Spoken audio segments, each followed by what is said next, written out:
Hey, everybody. Welcome to the Making Awesome podcast. We're just doing episode numbers now. It is episode 157, which would technically be the start of our fourth year doing podcasts, which is kind of insane to me. But hey, here we are. We're going to be talking all about contracts. Contracts have been something that have come up recently here in the community of 3D printing. And it's just something that I felt very powerful about for a while, but never really known how or what to talk about. But hey, sometimes it just kind of works out the way that it works out. You feel me? So let's dive into it. Thank you all for coming out. Like the video if you haven't.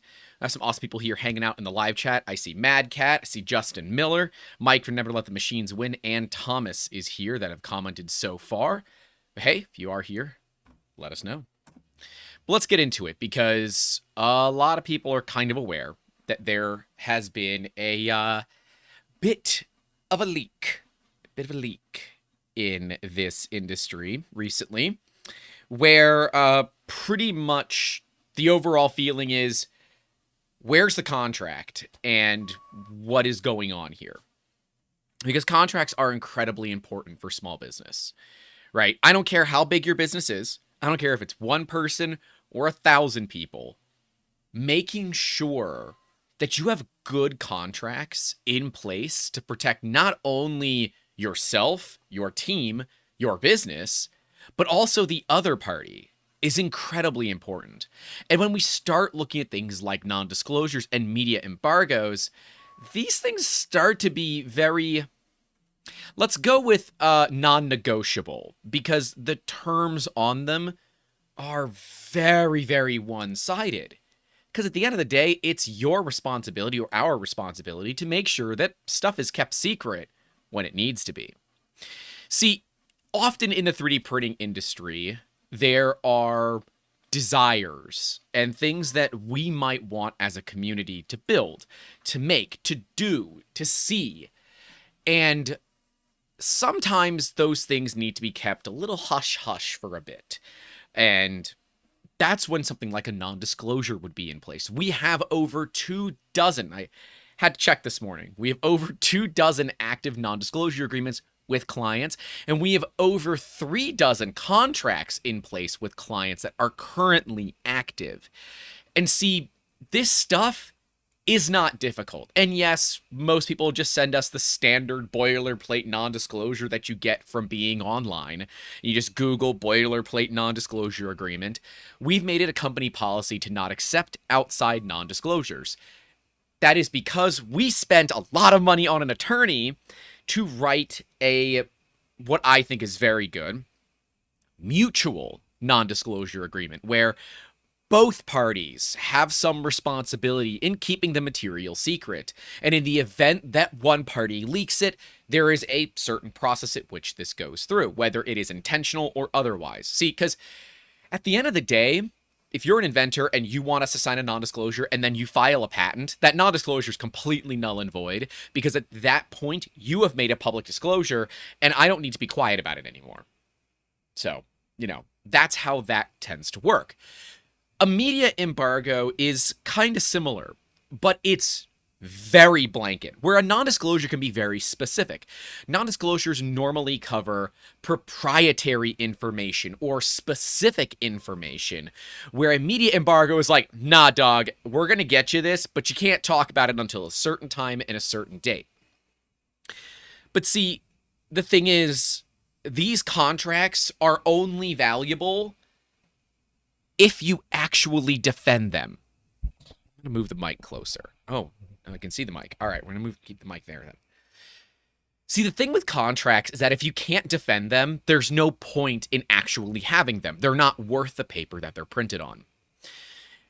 And even worse, contracts that operate on a handshake are technically somewhat, defendable in court, but I am not a lawyer. This is not legal advice, so don't take it that way.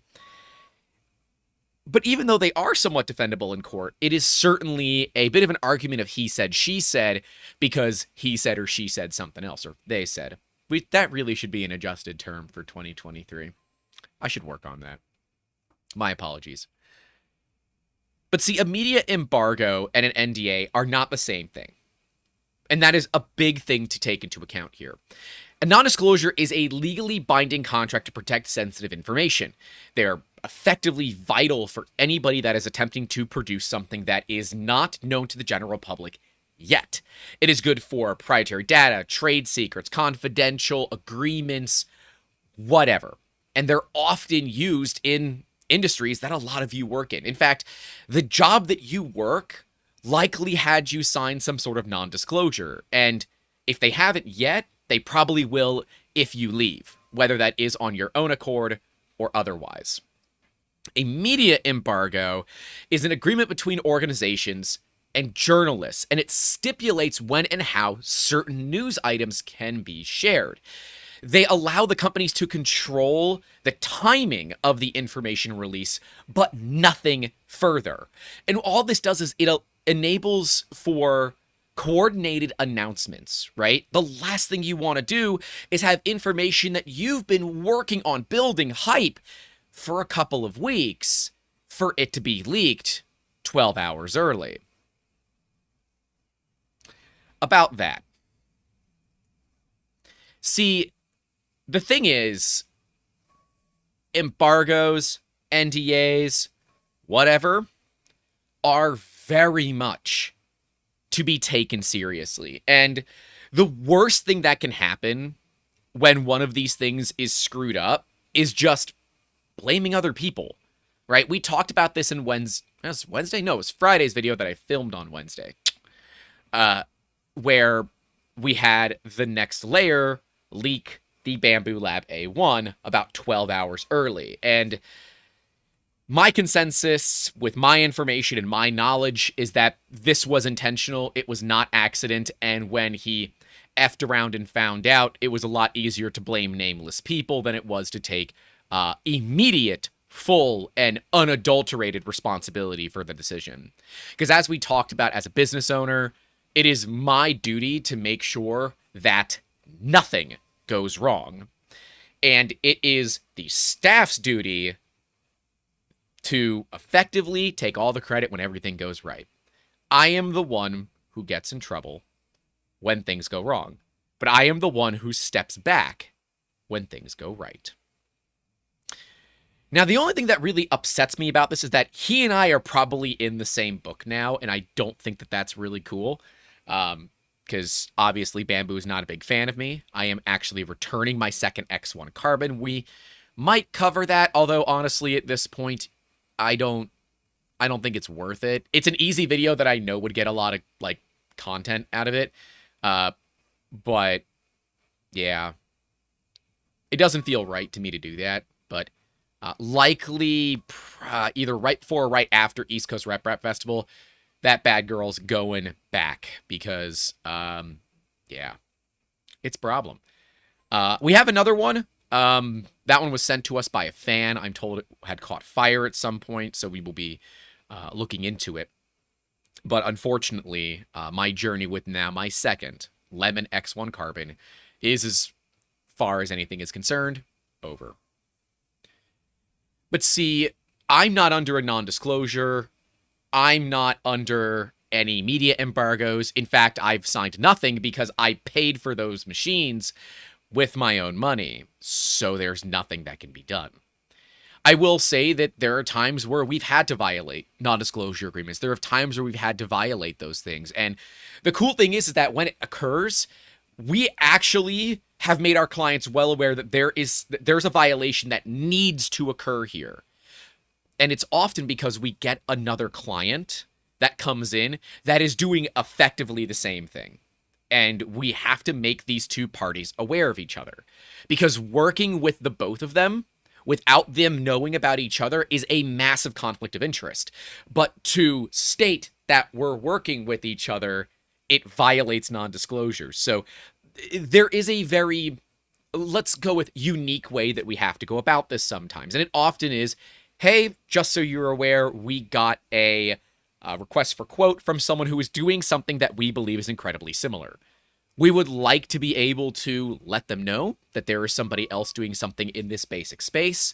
Is that something you are okay with? And we will let the individual who did the request for quote, we will tell them, hey, we're already working with somebody that is in this space. We have asked them to see if they're okay with making a connection, but at this time, we have to put a hold on doing this work for you because it does constitute a issue with, where was I going? An issue with, the term is missing now. It's technically a non-disclosure thing, but it is basically impossible to take what we've learned from the first client and not apply it to client number 2. Because part of what we do is we help inventors through the process. And, well, we've learned pitfalls from number 1 that we can help number 2 with. It is not as easy as you think to shut up and let them make those mistakes, especially when you know, hey, they're going to make those mistakes. And often the cool thing is everyone is totally cool with working together. And what ends up happening is those 2 people, every single time that we've had this occur, they partner up and they work on the same thing together, which is super cool because that means number 2 just got a massive boost in progress for a much smaller sum of cash than they would have had they done it themselves. So, and then they don't have competition either. They're working together. It's pretty cool. It's like a synergy thing. But see, there is more to business than just non-disclosures. There's been this video making its rounds on social media of how to explain a job hole.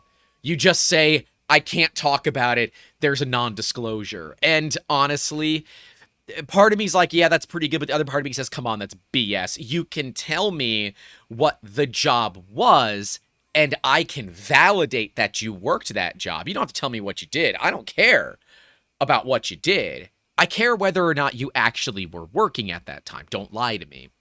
While we've never had anybody try that with us, because honestly, it is a pretty stupid thing to say. As a hiring manager, part of my goal is to also get past that stuff and learn what we really need to get into, which is, why there was a job hole. See, in a post-human malware world, or whatever this world is going to be, because we still have human malware, job holes are just kind of a thing. We used to look at job holes pre-2020 as a problem. This was something that wasn't good.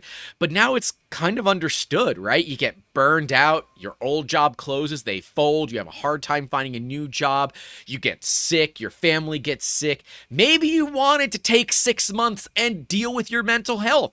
That's not a problem. It's a good thing. Please take care of your mental health. Podcast episode coming soon. But at the end of the day, I don't want people just to hide behind non-disclosure. See, I can tell you that we work with certain companies. I am bound by non-disclosures to tell you anything about what we've done. I can tell you that we've worked with Lockheed Martin. We've worked with Disney. We've worked with Draken. We've worked with all the companies you see on my website that we've listed. I can tell you that we've worked with them. I can't tell you what we've done, because that would be a violation. See, non-disclosures are a little more broad because it's not proprietary information that we're working with somebody. It's proprietary information of what we're doing with them at that time. See, a media embargo will generally list explicitly what can be done and what can't be done, where, why, and when. And it is your job as a content creator, no matter how big or small, to follow said media embargo. It is an important thing because if you don't, hey, you lose the trust of everybody. And why is that? It's because you cared more about money than you actually cared about, anything. And don't be that person, right? Be the person that holds integrity high and say, even if somebody else leaked it, I'm going to sit here and follow it. And good on everybody else that got one of those machines because everybody else followed the rules except one person. So kudos where it's due to all the other content creators because you guys actually followed the rules. And that's good. We have Fotis Mint here saying that I can blame my assistant anytime, I hate that YouTube does this. I can't see what his comment says because something is in the way. He said, Grant, you can blame your assistant and everything is going to be okay. All right. Well, you know, you're not wrong there. But, some of you have noticed it. Assistant shirts are coming soon. This is the first prototypes. I've got more prototypes right here. This is a long cat variant. But yeah, we're working on some prototypes. I will have some, but they won't be for sale at the East Coast Rap Festival. I'm going to wear them throughout because I think that's where we're going to kind of start to make official announcements about it.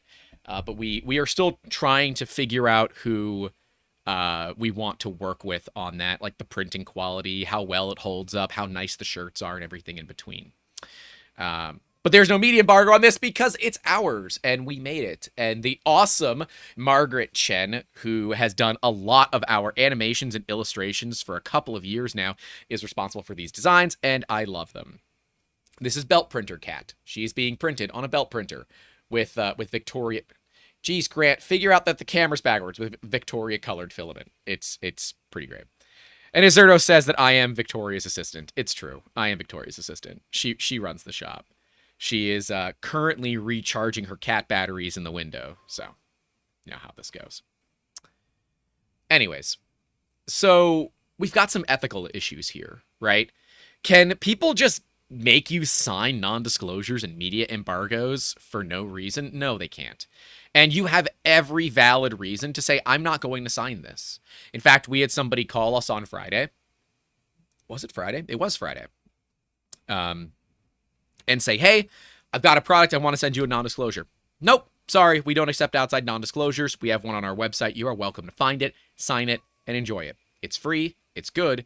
And because we spent that kind of money, I don't want to deal with anybody else's. And I will tell you, it's good enough for Lockheed Martin, so it's probably good enough for you. You know, then that's normally what we tell people. And while Lockheed does have their own addendums that they add on to it, because, you know, state secrets, at the same time, we don't question them. Because at least, you know, they've done this once or twice and have used more than just Google to get the work done. But we have some ethical issues, right? Because a media embargo kind of forces a bit of unethical behavior. And it's funny because it's not that big of a deal, but if you are a black and white kind of person, a media embargo is a huge issue because it forces you to be quiet about something for a certain amount of time. And there are a lot of creators that want to tell people as soon as they humanly can. And you can't do that because that's what a media embargo means.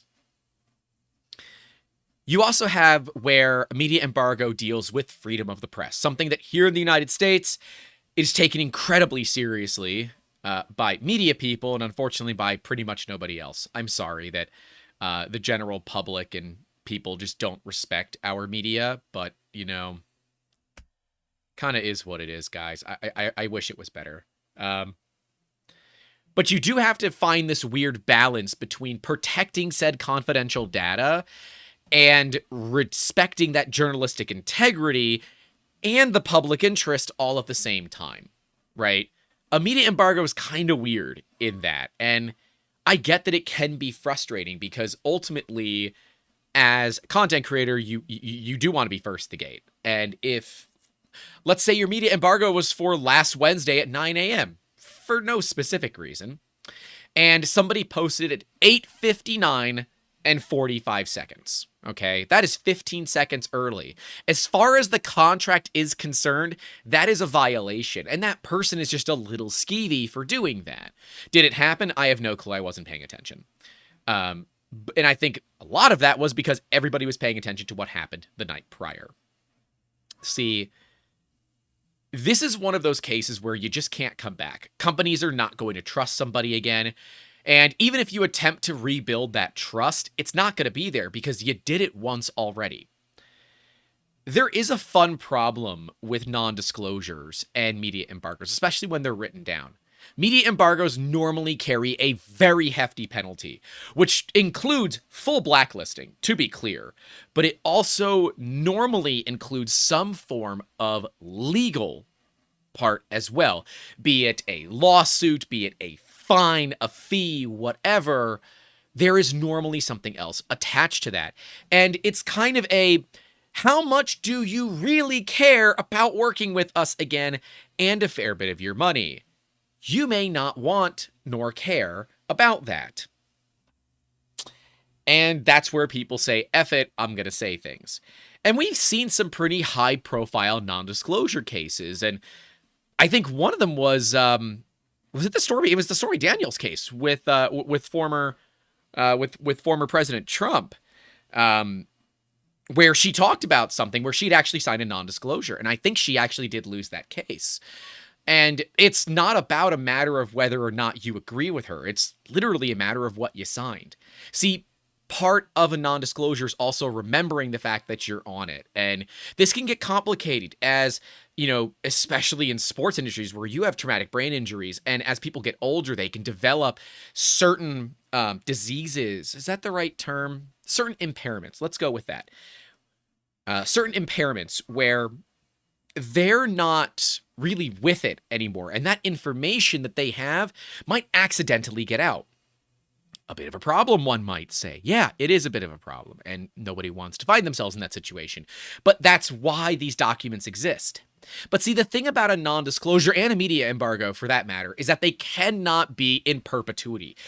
At least here in the state of Florida, they must have a defined start date and a defined end date. For us, with our non-disclosure, we have it be a 6-month with the client's ability to extend it. Although I think we might have adjusted that to a year. It might have been a year. I have not reviewed my NDA in a while.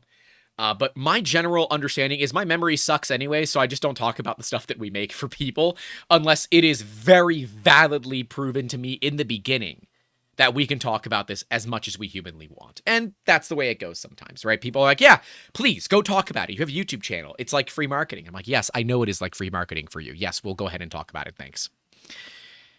And yeah, bit of a double-edged sword with the work that we do for people that needs to be protected. See, the fun thing is, these printers used to be part of our print farm. They can't be part of our print farm anymore because they're in videos. And while we do use them for parts that can be shown to people, if they're parts protected by a non-disclosure, we can't print them back there anymore. So I have like a $4,000 background that I can't do anything with, other than stuff that isn't under a non-disclosure. And so that's like part of the weird thing that I didn't expect to be a problem. But as we look to potentially change out machines from this area of the set, who knows? It might be machines that are simply there for set pieces rather than, you know, actual usable printers. Music Dad says Bamboo is darned either way. If they pursue this, then they are the big bad company. If not, then more people might do the same. Bamboo has to 100% has to go after this. There isn't nothing that they can do here. Because yeah, if they don't do anything, they're going to show that there is literally nothing that anyone can put out that is going to affect that relationship. They have to do something. Whether or not they want to is completely irrelevant. But for them to maintain the respect that they have with some of the other content creators out there, they have to do something. And we'll get to this, but they have to make the decision of what's more important to them. Let's bring up the Ford Pinto. Yeah, a one that you didn't think was going to be coming up today, but we're going to talk about the Ford Pinto because the Ford Pinto is a great example of where a contract and the math done for that contract made more sense to violate the contract and send it rather than actually doing something about the problem. See, those that don't know about the Ford Pinto, it had a bit of a problem that in an accident, especially when it was rear-ended, they had a tendency to catch fire and terminate the people inside of the vehicle. It was a bit of a problem.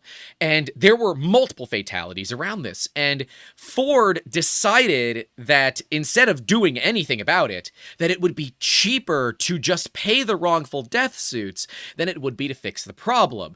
And we know this because somebody somewhere violated a non-disclosure because they decided that holding that information back was way more of an ethical dilemma than it was to let it out, and they would deal with the fallout.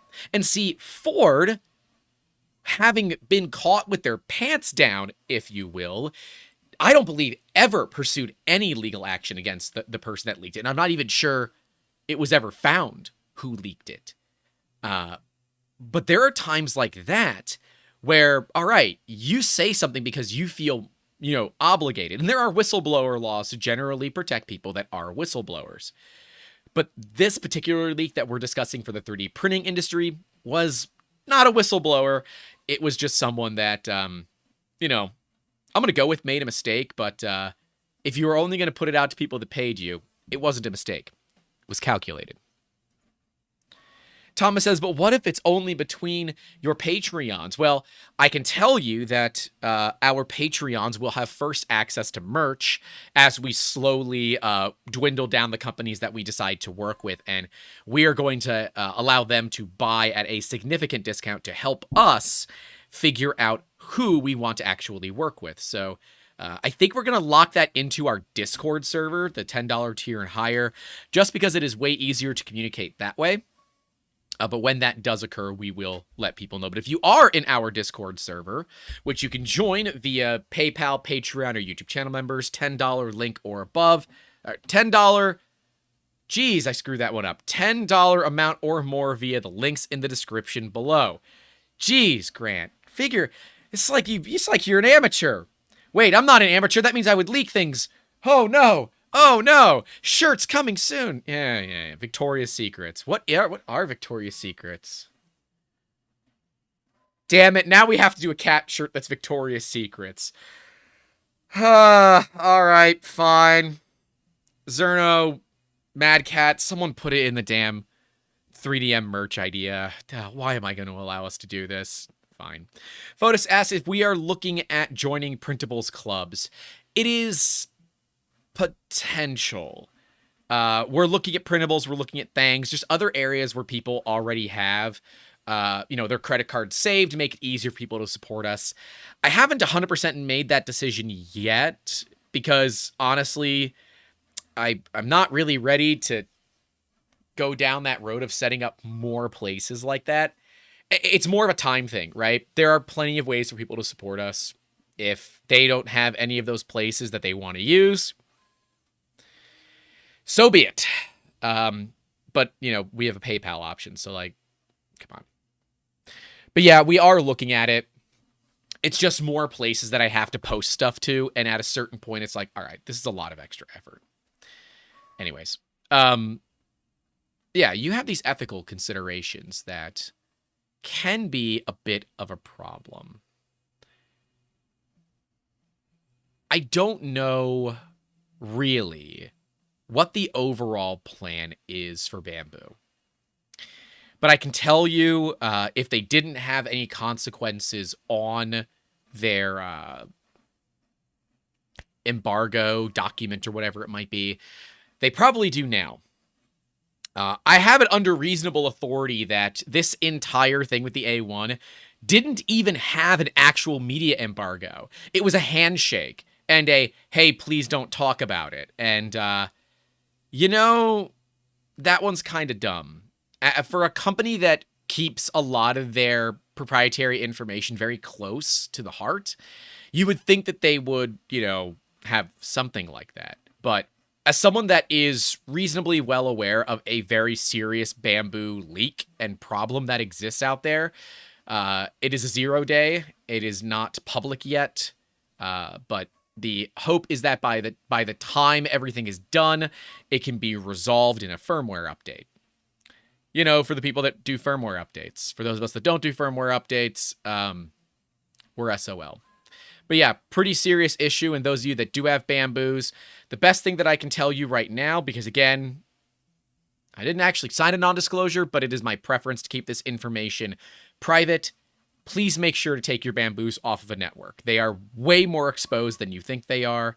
And problems. Let's just go with that. When we can talk about it, we are going to do a full report on it, and we are hoping to be able to actually show it in action as well. Something that will be coming soon, TM. fix some deuces that have anything to do with the 2 firmware updates in 2 days? I have no clue. My machine's offline. It doesn't get firmware updates. You know, because there's no other way to update your Bamboo than online via the cloud. So, no clue. Couldn't tell you, buddy. But probably. Ronald DHS says they love their patents and security logs. That's strange. They do. Now, to be clear, any big company that makes intellectual property will love patents. Okay? Patents are a way to define who owns what. Now, the fun thing is that some of these Bamboo patents are just ridiculous, but that's kind of how patents go. You want them to be as broad as humanly possible. But if we can show that the company doesn't have a history of keeping up with contracts, and this is one of them, we can prove that those patents themselves don't hold any value anyways. So, you know. Zerner says maybe you should put your Bamboo online, see if any of the bad actors can get it working reliably. I'm not at liberty to discuss what we are doing with my machine, but we are doing some things with my machine, and that's all I can say. Anyways, so there are legal enforceable systems with NDAs, embargoes, and everything surrounding contracts. And a lot of that is actually well defined by the contract itself. Now, see, the thing about these contracts is that whoever writes it always writes it so it's in their favor. And ours is no different. It is written completely in our favor. That says in the event that there is a leak that is not from our end, immediately the other person is responsible for court fees. And the losing party is responsible for legal fees. Now, that is traditional in a contract, and it is also normally something that is sued for anyways if there is a suit. But see, the thing is, you never want to get to the point where you want a lawsuit, because lawsuits, everybody loses. The only people that win in lawsuits are the lawyers, because they get paid no matter what. You as the defendant or as the plaintiff are going to lose money. One way or another, you're going to lose time, you're going to lose money, and time is money, right? You only have a certain amount of time in the day. You can only make a certain amount of money in that time. Time is money. And if you're spending that time in court, that's a problem. And so it is generally best to deal with any leaks or problems like that before they become a problem, and you have to get an attorney. Now, having an attorney that you keep on retainer, you pay a couple $1,000s to every now and then, that will write you cease and desist letters, that will write strongly worded legal statements on fancy company letterhead, are very important to have as well, because they're the guys that kind of knock on the door with the baseball bat and say, are you sure you would like to continue doing this? Because it might not be compatible with life. And what they're actually saying is, how about you don't do this so you're not forced to spend a ton of money defending yourself against us, someone who is in the right in this particular case.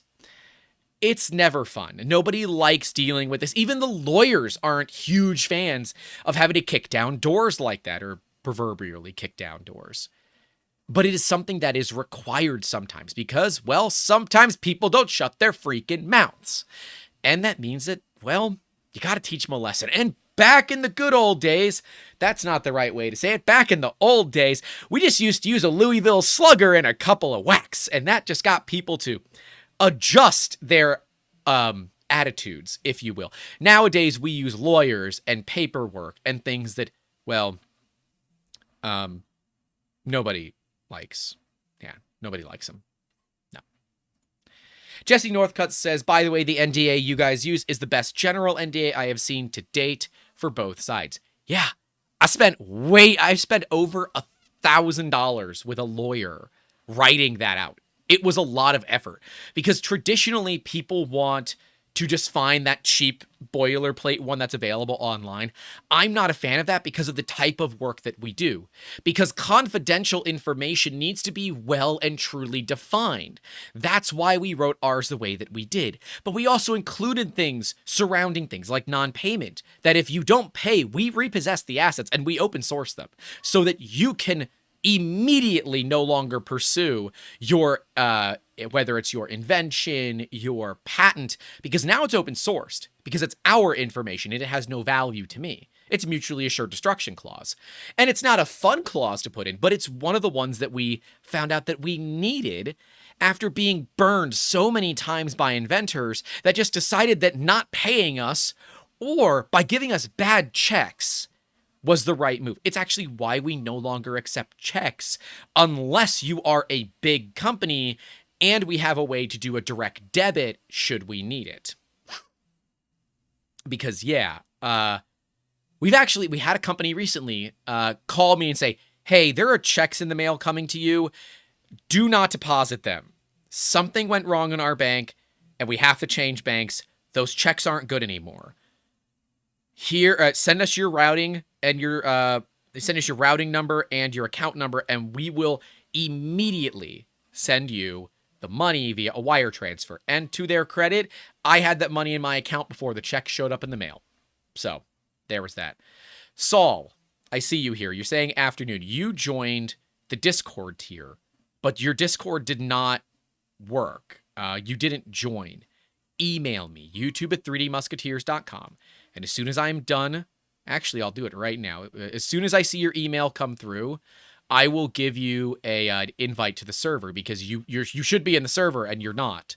And that upsets me. I want you to be in the server. This is not the way I would normally do this, but, we'll just do it this way.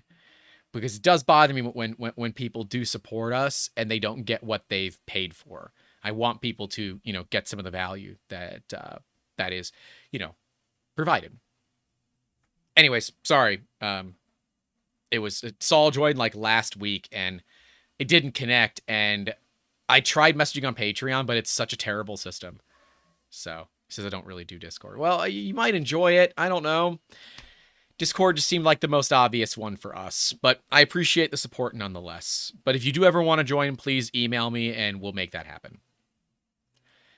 So, yeah, there are some intricacies here because certain states, and I'm looking at you, California, have very odd rules against non-disclosures, where the non-disclosure has to be very, very, very specific. And it's why you will see that non-disclosures have a clause in them for what rules and regulations they abide by. Like ours is for Florida. One of the most cavalier states when it comes to that kind of thing, unfortunately. But we say that the rules and regulations that this thing follows is the rules and regulations of Florida. Because that's where we are, that's where our attorney is, and we don't need to have an attorney in every state, we need to have one in our state. And it also includes a clause that should there ever need to be some sort of litigation, it must occur here in Florida, where it is close for us. See, we don't need to make it easy for somebody else. We have to make it easy for ourselves. Like it or not, that's how contracts go. And it's part of the reason we don't accept outside non-disclosures, because if something does occur, I don't want to have to travel to another state and buy an attorney in that state. I've got my own attorney. I don't need to get another one.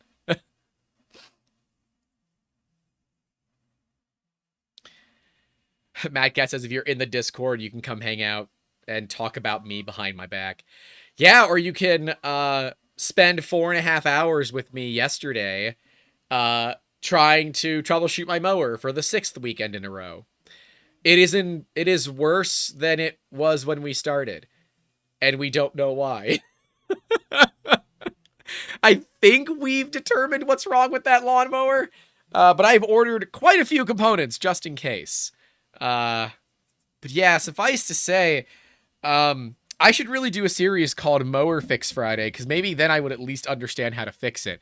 Also, anybody in the Tampa, Florida area, if you are looking for a business that should viably do pretty well, do a small engine mechanic business, but have it be open on the weekends. Who the hell has a mower business to repair lawnmowers that isn't open on the weekend? All of them local to us are not open on the weekends. Everybody mows their grass on the weekends. Why would somebody not have that open on the weekend? Stephen S. said, at what point does it get cheaper just to buy a new mower? I get it, but it's like a $3,000 lawnmower because it's a big zero-turn riding lawnmower because we have a couple of acres that we work with. So, Yeah. Saul says it must be a robot lawnmower. I wish it was. If there's anyone that knows any robotic lawnmower brands out there that would love to do some sort of 3D printing integration, I could really use some help. Thomas is asking if we considered sheep. We have, but there's a lot of labor involved with keeping farm animals. Yeah, and Madcast says I'm always talking about printers becoming the ship of Theseus. I get it. I get it. Yeah. But yes, we are always hanging out in the Discord. It is a lot of fun. Sorry for like the extended rant on the Discord, but yeah, it is a lot of fun to kind of learn kind of just what happens off camera, because I share a lot about my personal life there. We hang out, we chat, and we help each other through really fun things, really crazy things, really hard things. In fact, the Discord is aware that we met one of our staff members for the first time. He has worked with us for over 5 years, I checked. And I met him for the first time when I took the day off and drove to Orlando on Wednesday to meet one of our staff members. And it was really, really cool to do. And the Discord server actually got to know about it, and they saw a couple of photos from that as well. So, yeah. Anyways. We have this impact that embargoes have on journalism, and that impact is a bit of a complicated one, right? As a media entity, I want to be able to talk about things as soon as I possibly can. And forcing me to have something for 2 to 3 weeks before I can talk about it is a bit difficult. And we often get companies that reach out to us to want to do reviews. But one of their big things is that they need to see the video before the review goes live. And the answer is no, we don't do that. Talked about it in Friday's video as well, that really gets into journalistic integrity, where if a company is telling us whether or not we can say something, then we're not exactly doing things the correct way anymore. It's not working. Right? We need to be able to say what we want to say when we want to say it for whatever reason that we want to say it, because we can, not because they're letting us. This isn't how that works. And an embargo tends to get in the way of that, where if there is a unique problem that we need to talk about, we are forced to wait. And then there's other people involved. See, the weird thing about an embargo is that if there's more than one person in that embargo that is going to put out a story, you are now splitting up all the views. And while we can see that a lot of the channels that put out the reviews are getting pretty standard views, it didn't happen as fast as they likely expected. And some of them are likely seeing less than normal numbers. This is all because of the way that things work when it comes to dealing with media releases. If you're the first one to talk about it, you're getting all the views. And if you're the one that also has an affiliate link, great. You're going to be the one where a lot of those affiliate sales come from. And in fact, Stefan of CNC Kitchen even talked about it, saying, oh, well, everyone else has had their videos out for a few hours. Mine's not going to be done today. I'm just going to get it done in time and get it done tomorrow because I'm not getting any of that sweet, sweet affiliate money anyways. And that's a frustration that I kind of share with other creators, where if you're not first, you're last. And that's not cool. I look at it and say, please, if you are someone who likes watching certain creators, watch each of their videos, because everybody has a different perspective. And if all you did was watch the first video that came out, or the first news article that came out, you are going to miss valuable information from people with different perspectives, right? If you watched Stefan's and watched nobody else's, you watched almost an hour and a half long interview with Dr. Tao, which so far what I've watched of it is a phenomenal interview. Good job, Stefan. Great interview. But you would also miss some of the things that Joel has said, and the things that Uncle Jesse has said, and the things that Sean, the 3D printing general, has said. And that might mean you miss certain things. We get people commenting on our 1 month and 6 month bamboo review saying, I'm so glad that I found your video because I haven't found anybody else that's talking about some of the negatives that these machines have. I'm like, yep, that's what we're here for. We are here to provide both sides of the story and present information from our perspective, not the perspective that a company wants us to, but instead a perspective that matters to us and those around us. That to me is more important than getting affiliate money. It's why we often don't do affiliate programs with companies. We do with some, like some that I really do like and some that have sponsored us, like Diamondback, where we do affiliate marketing because, well, that's how we make a little bit extra on top of the sponsor money that we're bringing in anyways. See, part of this is that we want to build a relationship, and affiliate money is a great way to build a relationship. The company gets sales, you get a cut of it, and you move on. But at the same time, it's a dangerous relationship because it means you want to be the one to get all of those views, and you might be willing to breaking the law to go ahead and actually get that cash. And I'm telling you guys, a quick payday is not worth it. Don't be that person.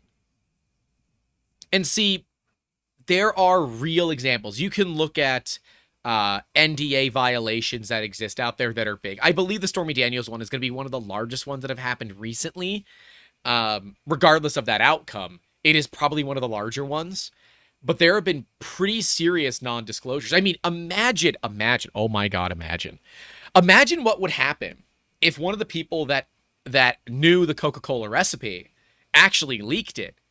I assume Coca-Cola would have them just disappear from the world. They would be Epsteined. But that would be huge. Every one of their competitors would be making a Coke imitation, right? Because let's be real. I haven't had soda in 20 years. But I do remember that, Dr. Thunder and Dr. Pepper don't taste the same. RC Cola and Coca-Cola don't taste the same. And if they did, that would be incredibly detrimental to the Coca-Cola brand. Now, mind you, if that did happen, great time to buy Coca-Cola stock, but that is not financial advice. It's just one of those things where, hey, it's just part and parcel of the deal. But it's also at the same time, if you are a company, you have to make sure where it really matters, right? You have to make sure where NDAs matter. Because if everything is confidential, then, really nothing is confidential, right? I don't know how best to explain it, other than it's not as clean cut and dry as you think. Proprietary information would be something like Bamboo's LiDAR data. That is something that they hold as proprietary, and fine. I will never question that. That is a piece of intellectual property that they have developed that they want to keep secret. I'm okay with that.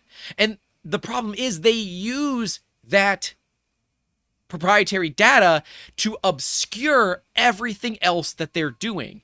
Because instead of having Bamboo data and user data, they just lump it all into one, encrypt the shit out of it, and send it saying, oh yeah, it's got, it's got identifiable information and it's things that our competitors would want. I don't care.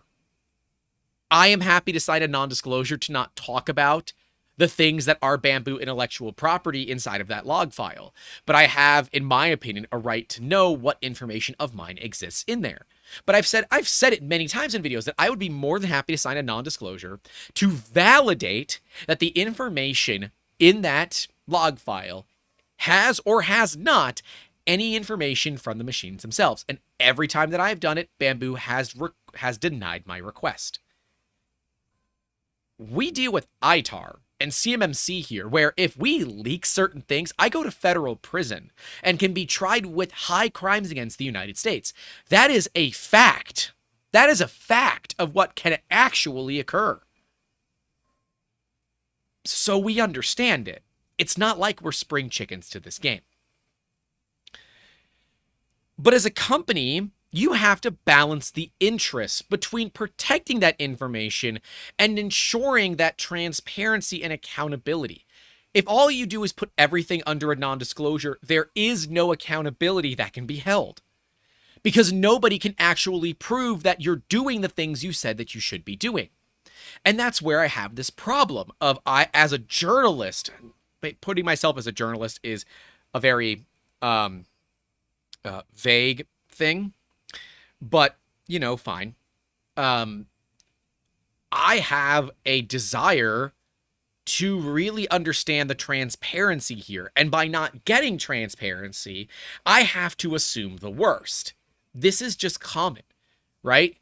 If you ask somebody, did you murder somebody? And they say, I'm not going to tell you.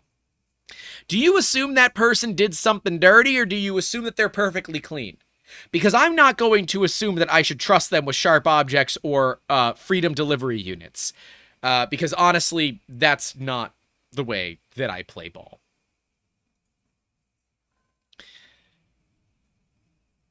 You have to strike this balance because you can't just consider yourself. You have to consider both parties.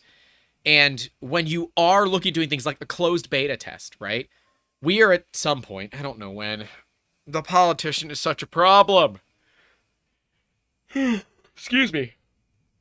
We are at some point going to do a closed beta of the politician. We will allow people to talk about that they're in the beta.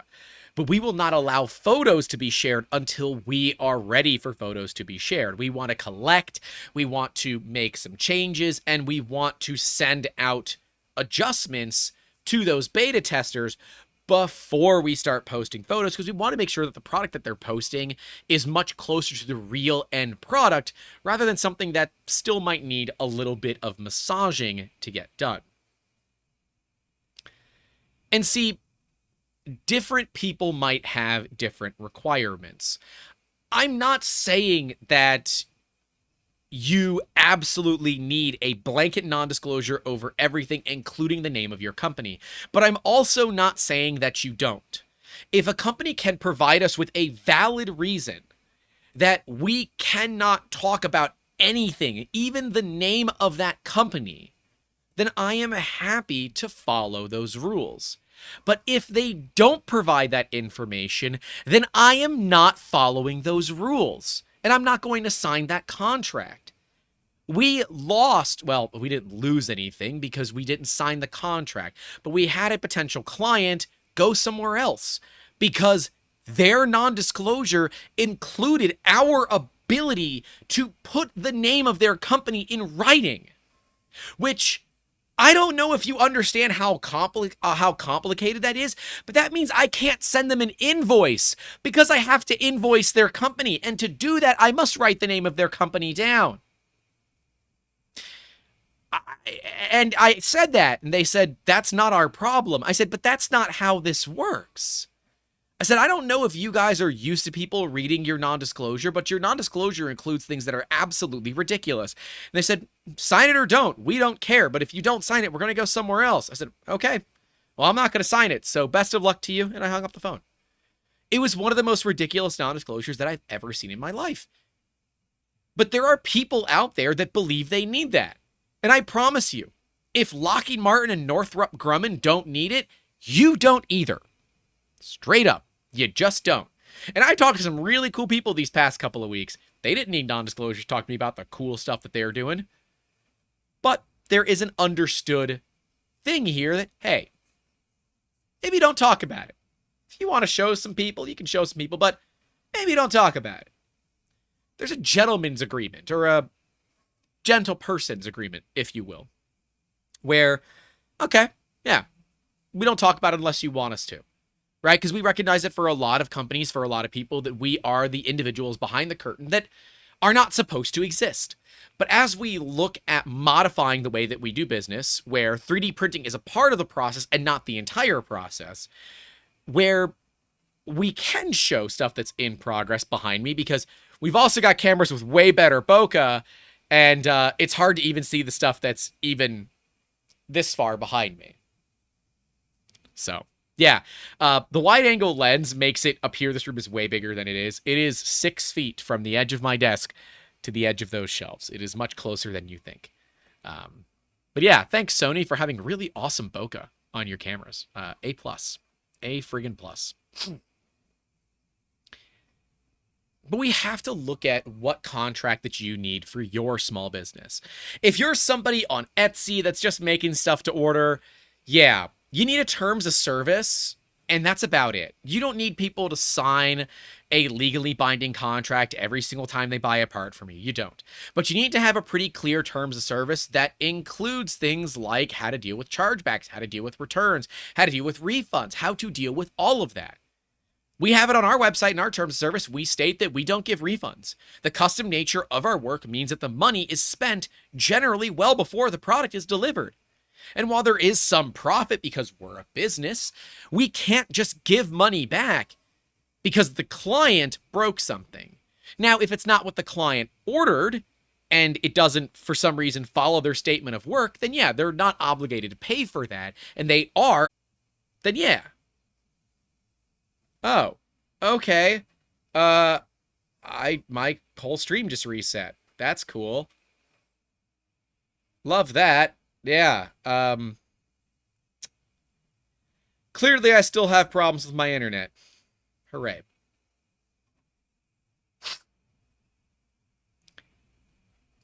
I guess we'll just do that because it doesn't really matter. Yeah, we just dropped like close to 3 seconds. That's a fair bit of frames. Oh well. Oh well. As a small business, you need to have something. We did not have a non-disclosure for a while. We thought that it really wasn't that big of a deal. But as we look to work with more like inventors and more companies, having one just made sense.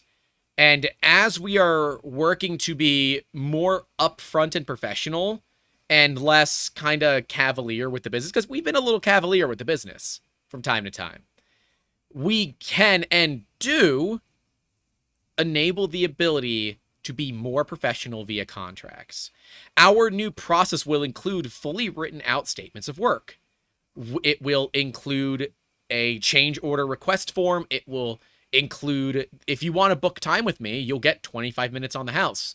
But after that 25 minutes, you will get sent a link to pay for more time.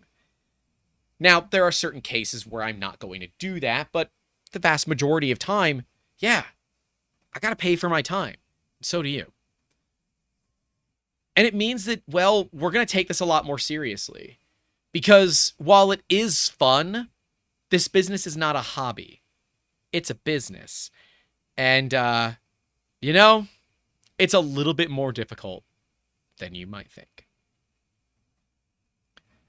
Looking at the future for you as a business, for you as a maker, for you as a creator, for you as whomever, it is best that you start thinking about this stuff earlier rather than later. You don't want to find yourself 6 feet underwater and unable to breathe. You want to make sure that you're bringing all of that life-saving equipment with you. And in this case, it is absolutely those contracts. It's absolutely a lawyer. And for the love of all things, it's a freaking therapist.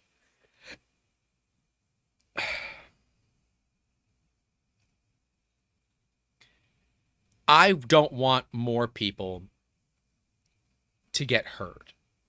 Or to get hurt, excuse me. I don't want more people to get hurt. That's not my goal. My goal is that I want you all to be able to say, I remember when Grant told me about this. He can help us. And I want you to go back to these episodes, find the episodes, listen to them, and enjoy them. I want people to learn from this and say that Grant's made these mistakes and he's telling these things to us so that we don't make them. Worse, Peter says, back in the good old days, we got 30 minutes on the house. Shrinkification must certainly be real. We do 25 minutes because it gives me a couple of minutes to kind of wrap it up before I have my next meeting.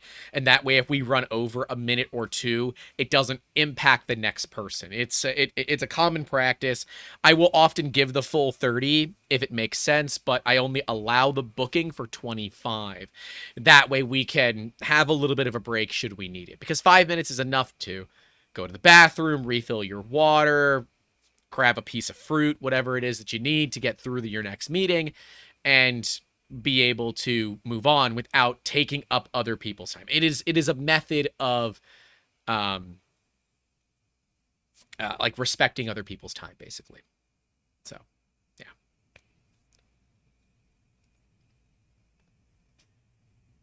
My goal is to make sure that you guys try to take care of this stuff before it gets too late. You can easily build a decent non-disclosure online. You can look at what other companies do. You can ask attorneys. Some attorneys will give you non-disclosures for relatively cheap. And there are companies like Signaturely. Signaturely, I think that's how it's spelled. It's who we use for our signing. Is that how you say their name? Yeah, Signaturely. So we use Signaturely for all of our signing. And I like it. It's cheap. It's very valuable. But what they do have is they have a whole thing for contract templates. And here, just because I like you guys, I'm going to go ahead and post it in the chat for you. And then that way, if you're trying to, get more ideas on what you can put into those contracts, you can absolutely utilize places like that.